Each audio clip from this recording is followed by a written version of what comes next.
तहरीक इंसाफ आज एहतजाज के लिए तैयार तो दूसरी जानिब पुलिस ने भी एहतजाज रोकने की ठान ली। लाहौर के मुख्तलिफ मकामात पर पुलिस के दस्ते पहुंच गए।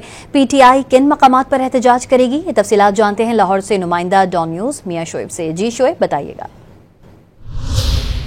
जी बिल्कुल, पीटीआई की जानिब से आज मुल्क भर में एहतजाज की कॉल दी गई है। लाहौर में 20 से ज़ायद मकामात पर जो एहतजाज करने के लिए पीटीआई रहनुमाओं को हदायत की गई है। लाहौर में मुख्तलिफ मकामात पर जो है वो रैलियाँ निकाली गई हैं। आपसे कुछ देर कबल पीटीआई के जो 6 अरकान असम्बली हैं, जिसमें डिप्टी अपोजिशन लीडर मोइन रियाज कुरैशी, फ़रख मून, इकबाल खटक समेत दीगर जो अरकान असम्बली हैं, उनको लाहौर से इस्लामाबाद के लिए जाते हुए जो है वो रिंग रोड के करीब पुलिस की जानिब से जो गिरफ्तार किया गया है। पीटीआई की जानिब से ये दावा किया गया कि हमारे मुख्तलिफ जो कारकुन हैं उनको दो रोज़ से जो उनके घरों पर छापे मारे जा रहे हैं। 300 से ज़ायद जो कारकुन हैं उनको पुलिस की जानिब से गिरफ्तार किया गया है। मैं इस वक्त लाहौर लिबर्टी चौक पर मौजूद हूँ, जहाँ पुलिस की भारी नफरी तैनात की गई। इसके साथ साथ जो कैदियों वाली वैन है वो भी यहाँ पहुँचा दी गई हैं और सड़क के किनारे पर जो है वो कंटेनर भी पुलिस की जानिब से लगा दिए गए हैं। पुलिस की भारी नफरी लाहौर की अहम शाहराहों